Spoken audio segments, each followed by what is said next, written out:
First in the program today, National launched a signature policy this week, a social investment fund. Once again, it's not costed and it's also a bit thin on detail, but we're hoping to clear that up here today. National Deputy Leader and Social Investment Spokesperson Nicola Willis, welcome to the Nation. Good morning. Good morning. So you have launched what looks like a signature policy for the National Party, but it's come in sort of immediately for criticism because it's not costed. Why not? Because this is actually about making more value for every dollar of government spending, including the spending that's already there. We're spending $1 billion more a week as a country than when Labor came to power. Yet a lot of people say to me, where are the results for that? And this is about an approach that will get better results. But a lot of people are also saying, how much is this going to cost? When will we get the nuts and bolts of National's, governing plan? Well, there's two aspects to this. The first is looking across all of the government spending that currently goes on in the Ministry of Social Development, the Ministry of Education, the Ministry of Health. How can we ensure that that spending is more effective, more targeted, that we're more accountable for the results? That's the first part of social investment. The second part of social investment is to say, if we want to invest in some really clever early intervention to change people's lives for the better, let's create a social investment fund to allow that innovation and allow that new approach. I've said in every budget National sets, we will put more funding into that social investment fund, and next year I will announce exactly how much that will be, and that will be responsible. It will respond to the economic and fiscal conditions we see next year. So we're going to have to wait until next year. Is it going to be the same as what Christopher Luxon has said, that he's going to wait for the books to be opened before the election? Is that when we will finally get costings for National's policies? Because before we get those, it's largely conceptual, isn't it? And it's going to become frustrating for voters. Well, we are going to provide many costed policies. We will be announcing a lot of policy between now and the election. But the final fiscal plan that will give New Zealanders confidence that we are going to be paying down debt, balancing the books, ensuring that we balance tax reduction with investment in critical services, that has to respond to the most up-to-date numbers. And what we're seeing at the moment is that the economy is deteriorating very rapidly. The government is continuing to spend a huge amount of money. The tax take keeps going up, and we want to look at what's in place next year so that our plan is responsible. OK, I want to talk to you about the Social Investment Fund and how it will work. Let's take, you described RAM raids as one of your top priorities and something that this investment fund could attack this week. So tell me, how are you going to attack RAM raids using this social investment idea? Well, what people often say to me is, how did it come to that an 11-year-old child was involved in a RAM raid? Something's gone wrong much earlier in that child's life. So the question I think many of us ask is, how could the government be more effective in its early intervention to make sure that child's life is back on the straight and narrow earlier? So there's lots of ideas about what might work. Is it parenting visits in the first few weeks? Is it supporting that family to be more connected to its community? Is it particular mentoring courses? What social investment says is, let's set a target. Let's ask people what the data and evaluation says and commission them to do trials to see what works. If we're seeing results, scale it up. And this is an approach that government used with the Healthy Homes Initiative, which National initiated.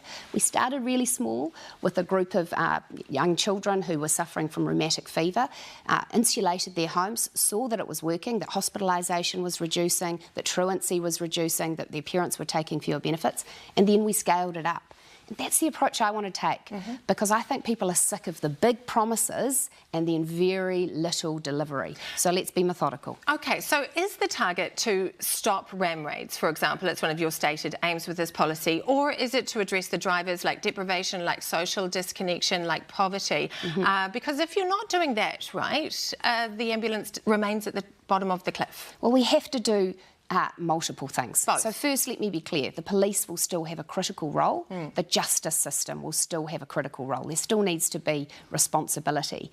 But at the same time, we need to be investing more effectively earlier in the lives of those who we know are most likely to have challenges down the line that will mean they don't fulfil their potential, but also they victimise others in our community, and frankly, they cost the government a lot of money. So let's intervene earlier. So how will you intervene intervene earlier. Give me one example, because people want to hear about this. Yeah, well, so here's an example that's quite exciting. The Dunedin longitudinal study, which has looked at a cohort of young New Zealanders, has found that those children who can regulate their own emotions and speak well are far less likely to end up in trouble. They've developed a really cool program called Engage. They've worked with others that they're trialling across Best Start early childhood education services at the moment. What they're finding so far is that children engaged in that program behave better in the early childhood centre, they behave better at home, and they're hopeful they'll behave better at school. So let's look at that program, let's trial it and see whether we can apply it more widely. That's one example, Rebecca, but there's a lot of good work going out there. The thing that social investment is about is it's ultimately about targeting earlier, using data, using evaluation, and holding ourselves accountable for results. Great. I want to talk to you about evaluation in just a minute, but I wondered, is this sort of outsourcing the social policy in some way, you know, delegating that to different groups? Some people get into politics to be able to be very hands-on and, you know, caring for our most vulnerable or solving these social issues. But this seems to me to be a sort of outsourcing of some of those issues, at least. Well, philosophically, where I come from, it's not enough just to spend more. You have to get results. If spending were the answer, then social problems in New Zealand would not be nearly as bad as they are today. So in terms of outsourcing, let's be clear about the current situation. So right now, the government commissions between $6 and $7 billion worth of services that are delivered by private sector agencies and community organisations. Yeah. That's the status quo. And when we look at that, often those are the programs that do make the biggest difference because they're run by groups that are in the community, that are grassroots, that know what they're doing. If I have a choice between hiring another back office bureaucrat, driving a policy desk, or someone in the community making a difference, I'll choose the latter every time. And so you would agree that that's outsourcing social policy in some way? Well, no, because I still think ministers need to be accountable for the results. So actually they need to set the targets, they need to tell taxpayers what they'll deliver for that money, and that they need to be confident they've found the best way for that to be delivered. Yeah. You know, the other side of this is, if a contract goes out to a social organisation and it's found they're not changing lives, they're not reaching their targets, it's wrong for us to keep funding that. We have to stop that because those dollars could be used better elsewhere. It's sort of a managerial approach, I suppose, in some ways. I want to talk to you about evaluation. How do you measure the social investment fund's success? Because it's difficult to evaluate some of these problems where they intersect, for example. Yes, that's right. So you've got to separate it out into what's the specific bit that we're targeting. So it might be that you clarify exactly what your target is. So let's say the emergency housing issue. Today we're spending $1 million a day on those motel rooms, and I think most of us would think those families aren't better off. Through the Social Investment Fund, we might say, well, here's how much we will fund you to get those families housed, and here's the targets we want you to meet. Not only do they need to be in housing for 6 months, but for 12 months, and we'll fund you more depending on whether you can keep them housed. We want their kids attending school regularly, and we want to see evidence that mum and dad are engaging with employment. So we would set those targets, we would fund those targets, and measure where they're being achieved. So is it about the $1 million that's being spent, or is it about the outcomes for those families? It's about the outcomes for those families. Great, because that's a difference, isn't it, from Bill English's sort of first iteration of this. And I want to talk to you about social investment under Bill English, which is where it started. The results of that, they're pretty opaque, aren't they? Can you point to something, a particular place, aside from healthy homes, which I know you use it as an example, but something else where this approach has worked under the Bill English approach? Yeah, well, I think what Bill English did across government was he looked at where are the areas where we're spending a lot of money, but where we could actually get people less dependent on the state. And one example where we were very successful, the last national government, was in welfare dependency, actually getting some people who are destined for long-term welfare dependency off welfare and into work. So that's one example. Another example is a social bond was started where Genesis Youth Trust worked with 1,000 kids who are oranga tamariki engaged to try and get them reducing their reoffending. Now, that program's still being trialled, but the results so far are pretty positive, that those kids are reoffending less than other kids in a similar situation. That's a pretty long-term solution, isn't it? Oh, this is long-term. Yeah. Make no mistake. This is about solving some of New Zealand's deepest social issues. And I think the frustration that a lot of people have is the big promises, the big intentions. We all actually in our hearts want kids to have equal opportunities and to lead better lives. But government policy has grappled with that for decades and not very successfully. This is about a new way that drives results. Okay, I want to talk to you about an interesting element that was raised at your launch this week. That is the idea of using private capital in this fund. How's that going to work? Well, first of all, as I said earlier, let's be clear. Government already works with community organisations and private organisations all the time. You know, let's take the Food in Schools program. That uses private companies to deliver the food.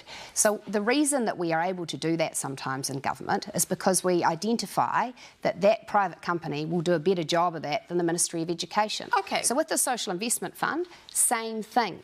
If we can be confident that it's actually that community group and that community that will do a better job of helping that family, then we'll fund them, not the government department. Sure, but what about the idea that seemed to be floated by you earlier this week was that wealthy New Zealanders may want to invest in this fund? Well, here's the thing. Will they? Here's the thing. I'm ambitious. So, first up, I've got to prove that fund works. Certainly. That's going to take a few budgets. That's going to take a lot of money coming from government, going into that fund, proving it's getting the results. Yeah. My blue skies aspiration is this. Imagine if that fund was so successful in actually changing people's lives and demonstrating that some of our intractable social problems can be turned around if we're clever about it. Yeah. And imagine if others said, well, that's working.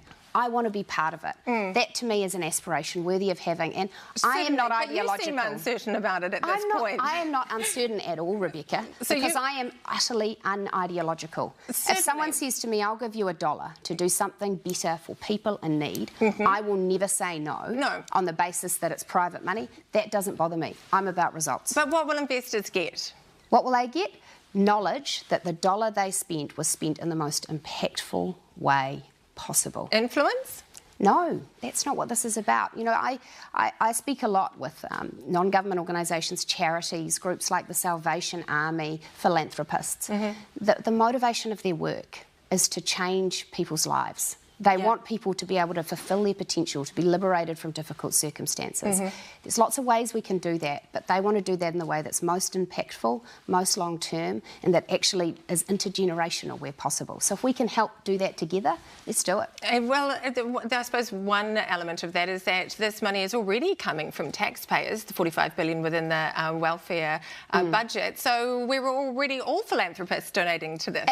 Absolutely, and that's my point. Let's make more impact with the dollars we already invest. I think most people in New Zealand are happy to pay some tax. What they're worried about is seeing whether it's effectively used. And when you think about a government that is spending $1 billion more every week, and you look around New Zealand today, kids in motels, truancy on the up, gang membership on the up, ram raids every day, it's hard to say that the government is really making a difference. Yeah, well, we all agree, I think, on the problems, and can't wait to hear more detail about this possible solution. Nicola Willis, thanks so much for joining us here on The Nation. Thank you.